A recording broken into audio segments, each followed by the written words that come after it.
C'est une longue vidéo, mais beaucoup d'hommes ont eu affaire à des femmes de cette façon. Beaucoup de femmes accusent les hommes de tous les problèmes. Mais en réalité, ce sont eux. Tout. Cette vidéo montre ce qui se passe lorsque l'homme n'est nulle part à blâmer. Après avoir regardé la vidéo, et après j'ai fait quelques commentaires, je vais vous raconter une histoire vraie qui montre à quel point ces femmes sont vraiment malades. Si vous les écoutez suffisamment longtemps et réfléchissez à ce qu'ils ont dit, ils se racontent eux-mêmes. Pourquoi divorcer après 25 ans de mariage? La réponse courte est qu'il n'est pas trop tard pour être heureux. Et je suis finalement arrivé à un point au début de l'année où j'ai décidé qu'il n'était pas trop tard pour être heureux. J'espère qu'il me reste encore de nombreuses années. Et j'aimerais être heureux pendant ces années. Et cela n'arriverait jamais dans mon mariage actuel. Peu importe le nombre de personnes merveilleuses. Des personnes solidaires, des personnes positives avec qui vous vous entourez. Cela n'aura jamais autant d'impact si vous avez des personnes toxiques chez vous. Et les 2 personnes les plus toxiques de ma vie. 2 adultes les plus toxiques de ma vie vivent actuellement chez moi avec moi. Et mon mari était définitivement quelqu'un qui a saboté tous mes efforts pour essayer de retrouver la santé. Pour essayer de me sentir mieux. Pour avoir plus de succès. Être heureux. Je ne sais pas si c'était intentionnel ou non, et cela n'a vraiment pas d'importance à ce stade. Je veux être heureux. Je veux avoir de l'espoir. Je veux m'entourer de gens, d'expériences, de succès, d'amour et de paix. Je ne pourrai jamais trouver si je reste mariée. Et donc nous allons divorcer. Et la meilleure façon dont je puisse vraiment décrire un mariage de 25 ans. C'est comme grimper ou monter sur des montagnes russes jusqu'au plus haut sommet. Et c'est juste un clic à la fois. Une chose à la fois. Et puis vous arrivez enfin au sommet. Et au point de basculement. Il n'y a pas de retour en arrière. Il n'y a rien à réparer. Plus aucune envie d'essayer d'arranger les choses. Vous avez déjà fait cet effort. Et c'est une chute libre vers une nouvelle vie et de nouvelles expériences. Et j'ai tellement hâte de vivre ces nouvelles expériences. Et donc aujourd'hui, je suis vraiment reconnaissant pour les nouvelles expériences que je suis sur le point de vivre, car je vais pouvoir m'entourer de gens merveilleux et d'expériences incroyables. Maintenant, c'est ici que tout commence. C'est ici qu'ils commencent à devenir des alcooliques secrets ou à prendre des antidépresseurs. Mon futur ex-mari quitte la maison dans environ 13 heures. Je suis maintenant assis sur le parking de l'épicerie. Je suis prêt à entrer et à acheter au moins une bouteille de vin, car je ne suis pas sûr de pouvoir passer le reste de la nuit sans aide. Ne juge pas. C'est ma sauvegarde.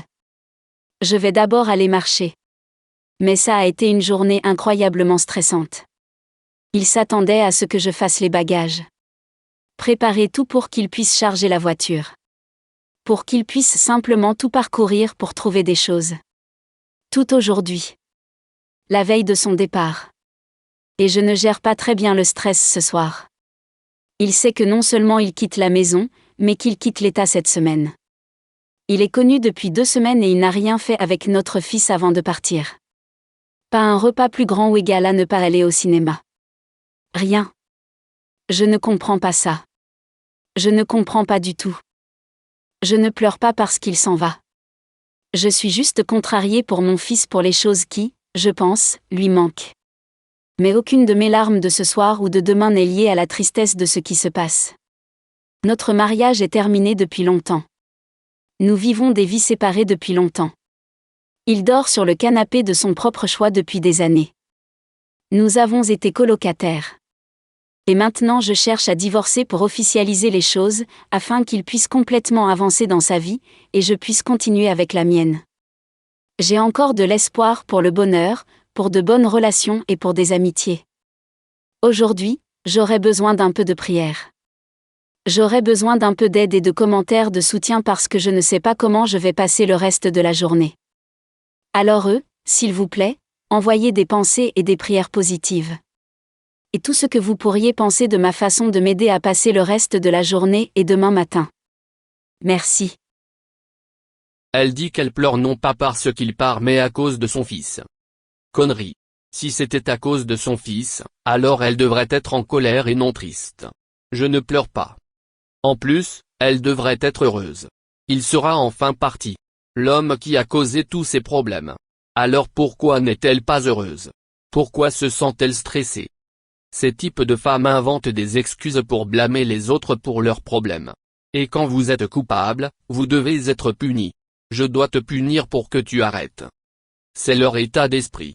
Je parie que son ex-mari va bien dormir ce soir, sachant qu'il n'a plus à faire face à sa folie. De plus, non seulement elle blâmait son mari pour ses problèmes, mais elle blâmait également son fils. Comment son fils est-il responsable? Il n'a aucun pouvoir. Il ne peut pas lui dire ce qu'elle doit faire. Son fils n'a aucun contrôle sur sa vie. Je suis désolé pour son fils car une fois le mari parti, il subira toutes ses folies. On lui reprochera tout. Les gens croient que c'est la solitude qui les atteint. C'est faux. Le mal n'aime pas voir son propre reflet. C'est le fait que maintenant ils n'ont personne à blâmer. Ils doivent penser à tout le mal et à la douleur qu'ils ont causé. Comme ils étaient égoïstes. Ils doivent faire face au fait que c'était eux et non l'homme qui était à blâmer. L'alcool et les antidépresseurs aident à les maintenir dans ce fantasme. Cela les aide à ne pas faire face à la réalité. Cela les aide à ne pas penser à leurs propres conneries. Il est beaucoup plus facile de blâmer quelqu'un d'autre que d'admettre que l'on est coupable. Si vous admettez que vous êtes responsable, alors vous reconnaissez qu'il y a quelque chose qui ne va pas chez vous. Cela signifie que vous êtes brisé et que vous devez être réparé. Cela signifie que vous devez suivre une thérapie et faire du travail. Fais face à tes démons. Cela signifie que vous n'êtes pas une bonne personne. Cela signifie aussi renoncer au besoin d'avoir raison. Parce que maintenant vous réalisez que la plupart du temps, vous n'aviez jamais raison. Cela signifie également que vous avez eu l'air stupide avec certaines des choses que vous avez dites dans le passé. D'où la gêne et la culpabilité. Ces types de femmes sont paresseuses. Ils ont toujours eu quelqu'un pour faire les choses à leur place. Ont toujours été capables de manipuler une situation en leur faveur. J'ai toujours su bien paraître devant les autres. Pour annuler toute la douleur émotionnelle et psychologique qu'ils se sont infligés. Ils deviennent des alcooliques de placard ou prennent des antidépresseurs. Ce qui me fait vraiment chier. Ce qui me met en colère, c'est qu'ils savent qu'ils causent beaucoup de souffrance, mais ils ne veulent pas s'arrêter. Et s'ils l'admettent un jour, ils s'attendent toujours à être pardonnés et à agir comme si ce n'était pas grave. Comme si ta blessure et ta douleur ne signifiaient rien ou très peu. Il est parti depuis une semaine maintenant et je n'arrive toujours pas à dormir. Il n'est même pas minuit. Peu importe l'heure à laquelle je me couche, je ne peux pas dormir plus de 2 heures. Il est minuit et je suis bien éveillée. Le pire, c'est que tous ceux à qui je pouvais parler. La seule personne à qui je veux vraiment parler dort. La soirée est particulièrement difficile. Mais au milieu de la nuit, c'est encore pire. C'est à ce moment-là que ma dépression est à son paroxysme. Je me sentais engourdie partout. Engourdie même par les pensées qui pourraient me faire sourire. J'étais insensible à tout cela, à l'exception des pensées qui aggravent la dépression. Et maintenant que je me bats vraiment. Combattre les ténèbres. Lutter contre la dépression. Se battre pour se débarrasser des relations toxiques qui ont aggravé la situation. J'ai encore ces moments où j'aimerais pouvoir encore me sentir aussi engourdie, parce que maintenant je ressens tout. Et je ne le ressens pas du tout. Je ressens tout. Et c'est grand. Et c'est écrasant. Et je suis assis ici sur le sol de ma salle de bain sans personne à qui parler. Donc si tu es seul et que tu souffres et que tu es triste, je m'assoirai avec toi. J'ai fait ma promenade aujourd'hui. Prêt à faire ma vidéo de gratitude quotidienne. Mais au moment où je suis arrivé dans un endroit calme pour faire la vidéo, j'avais passé trop de temps tranquille. Trop de temps pour réfléchir. Et j'ai réussi à tout démonter. Quand les gens pensent que tu réussis. Et il y a peut-être une partie qui dit que vous avez réussi. Mais il y a aussi cette très grande partie de vous qui dit que vous êtes un échec. Et que tu ne mérites pas le succès. Tu ne mérites pas le bonheur. Mais il doit y avoir une partie de moi qui n'y croit pas vraiment. Parce que je veux toujours ces choses. J'ai l'impression que je me bats toujours pour ces choses. Et que je n'abandonne pas. J'essaie encore mais je suis épuisée aujourd'hui. Je ne peux même pas combattre les pensées dans ma tête. J'ai besoin d'aide. J'ai besoin d'aide pour combattre les pensées sombres dans ma tête. Aujourd'hui, je ne peux pas combattre celui-ci seul. Je suis le seul à ressentir ça. J'espère que je ne suis pas seul. Si TikTok m'a appris quelque chose, c'est que chaque fois que je pense que je suis seul dans quelque chose, des milliers, des centaines de personnes vivent les mêmes expériences.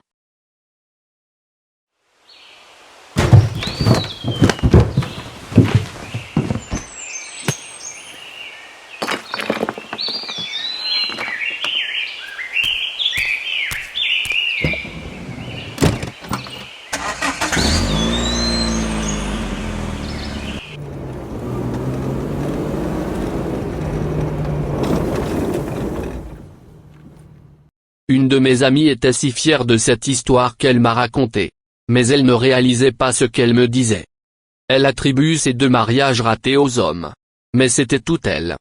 Après son divorce. Et après le divorce, dans un délai d'1 an, les 2 hommes ont trouvé d'autres femmes. Ils ont épousé ces femmes et le sont depuis les années 70 et 80. Alors qu'avec mon amie, dans toutes les relations qu'elle a eues après ses divorces, il y avait de mauvaises relations.